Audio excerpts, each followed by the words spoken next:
Y'all give him a welcome as he comes. Appreciate it, Chris. God bless you. Appreciate it. Thanks, Chris.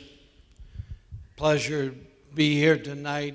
If I had a theme tonight, it would be I've made so many mistakes in my life, and that we all need to lay them down. So that's what I'm going to talk a little bit about. One football story. I know in Alabama you have to tell a football story. I'll tell you one. I was coaching in 1989. We were undefeated, 5-0. True story. I worked playing Navy. 4-0 or 5-0. Ranked high in the country, head coach, Pittsburgh, packed house. Navy's not very good. We're beating them pretty good. Game's over. Now we're 5-0 or 6-0.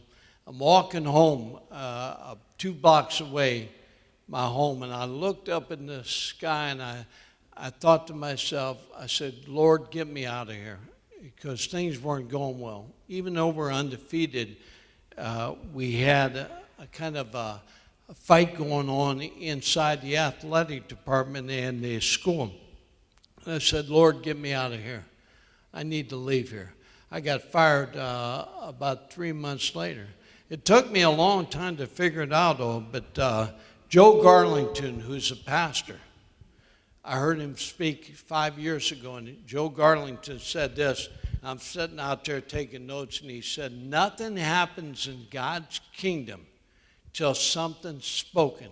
And it dawned on me. I said, Lord, I should have said, Lord, get me out of here and send me to Auburn or Alabama or Georgia, but I didn't finish it. So, and that year I got fired. I actually had a lifetime contract. It's a true story. A lifetime. I signed it in 1988. I was supposed to be a head coach for the rest of my life, and I got fired. I went home and told Mickey they declared me legally dead. And but I was at Wings of Life today. I made a trip down there today. Chris asked me to come down there. He actually told me to come down there. I'd been away for a week. I'd been on a trip. And I'm glad I went down there today. Really am. You know, I saw people there today. I saw a lot of workers doing a lot of good things. Everyone has a story. I've always told every young man I've worked with, everybody has a story. If we started over here and all the way over, everybody has a story to tell. I saw faces today with smiles on them, hope, concern. I saw a little girl on the steps, and I just thought about what's going through her mind. I think her dad was inside or her mom were inside, and I was just thinking about her. I saw caring people. In April 3rd, 1956, and Chris was talking about April 3rd, I went to bed on April 2nd, the happiest guy in the world. 11 years old, had 2 brothers I loved, a mom that cared for me and loved me, a father that was great. And he was a railroad engineer. He'd take the train out, he'd drive the train out. 2 days later, he'd be back in, but he was the greatest guy. I went to bed, 11 o'clock, April 2nd, 3:30 in the morning, I heard my father say to my mom, I'm not feeling good. He got up, walked to the bathroom, collapsed. We all went running. He was laying on his back, and my mom told Joe, who was 4 years older than me, run for the doctor. Because back then you didn't have 911, you didn't have cell phones. The doctor lived 4 houses down from us. And she told me, she said, Mike, put a wet washcloth on his forehead and help him. And Johnny stood in the hallway, I'll never forget tonight, and looking at me, and I'm putting his wash rag on my father's forehead. And I heard him groaning and sweating, and it seemed like hours passed, and the police came in, and doctor came in and got us out of there. And an hour later, they said he had passed away. Heart attack. 41 years of age. Still today, I mean, it's... I cried myself to sleep every night after that for a long time. And I'd go to bed and I'd say, this has got to be a bad dream. I'm going to wake up and everything's going to be all right. I'd go by my mom's bedroom, she cried. There was a Catholic nun who grabbed a hold of me one day, 3 weeks later, and she told me, she said, you know, you're going downhill fast. And she said, I know you've been through a lot, but you got to get going here.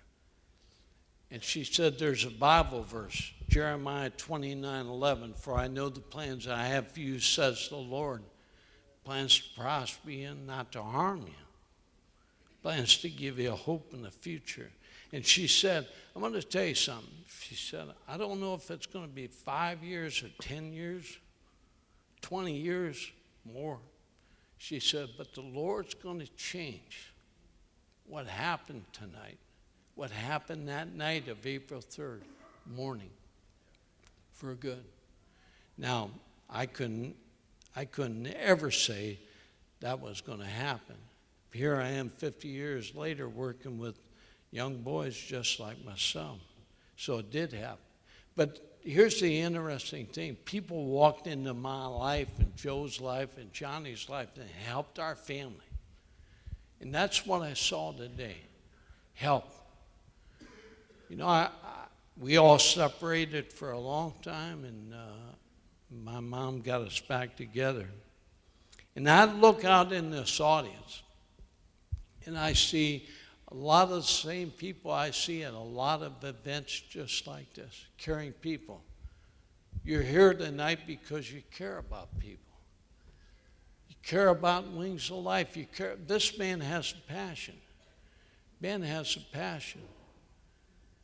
All the workers I saw today, they have a passion to make a difference. And we have seeds. Seeds are, it doesn't have to be just money. Money is a seed. Time's a seed. A hug's a seed. Encouragement's a seed. And we all have seeds to give. And we need to sow. I remember Herb Morton. I was getting ready to graduate from college in 1962 or 65, trying to be younger, yes. 65, and he called my mom and he said, is Mike does he have a suit to graduate in? She said, no, he doesn't need one. He's going to graduate in a shirt and tie. He's all right.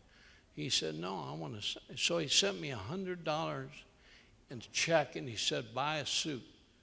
And he said, here's what you do for me. Then you buy somebody else's suit. He sowed seeds into me. Seeds multiply. Seeds are photographs of our faith that something's going to happen.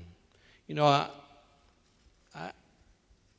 I'm trying to be better all the time. I'm trying to read more. Mike and Pat Reed have been great teachers for myself and Mickey. Malachi 3, 10, 12, I bring all the tithes into the storehouse so that there is substance in God's house. I try the Lord in this, knowing he will open the windows of heaven and pour me out a blessing.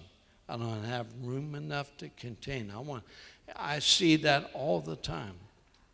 God rebukes the devourer for my sake, so he will not destroy the fruit of my ground or cause my vines to fail in bringing forth fruit. All nations will call me blessed. You know, I've been so blessed. Last 7 days, I just want to share shortly about the last 7 days I went on a trip. First, Arizona, Jake Peavy. invited me out there. They were having a fundraiser, and we were one of the groups, 4 groups that were going to benefit. So I flew out there and spent some time with Jake. But I went to this fundraiser, and the athletes were actually playing music, the guitars and singing. And Jake Peavy, Barry Zito, and Jake and Barry Zito flew 24 Marines that were injured in Afghanistan and Iraq. Shrapnel, they almost, some of them were on canes and almost get killed, and they flew them out there. Now, here's 2 baseball players and many other athletes that were sowing their time to help charities and help these soldiers. They asked one of the Marines, they said, talk about how you got injured. And he said, no, it's not important how I got injured. And I thought, he's sacrificing his life for us. He's sowing seeds. He's away from his family. And I thought to myself, oh, I don't want to ever complain again about anything. Took off from Arizona, went to Las Vegas, took 2 boys to church on Sunday. It's in our program in Las Vegas. They looked so good. They had their shirts on. They were so happy. We went to church, and Paul Goulet, who's the pastor out there, had a speaker named John Bevere out there. I was sitting next to the pastor and talking about John Bevere, and he said, I talked about John Bevere on Sunday. I'm listening to John Bevere talk about grace. And he said this, and I wrote it down. He said, we are Jesus' offspring. And he said, think of it like this. Lions don't birth mosquitoes. Lions birth lions. And he said, John wrote when he was 80 years old, he said, as he, Jesus, is, so are we in the world. So that's pretty good for me. We're you know, Dawn, I'm hard-headed, so sometimes it takes a while to get to me, but we're Jesus' offspring. Then that night, at dinner with Pete Rose, great baseball player. I think he's the greatest player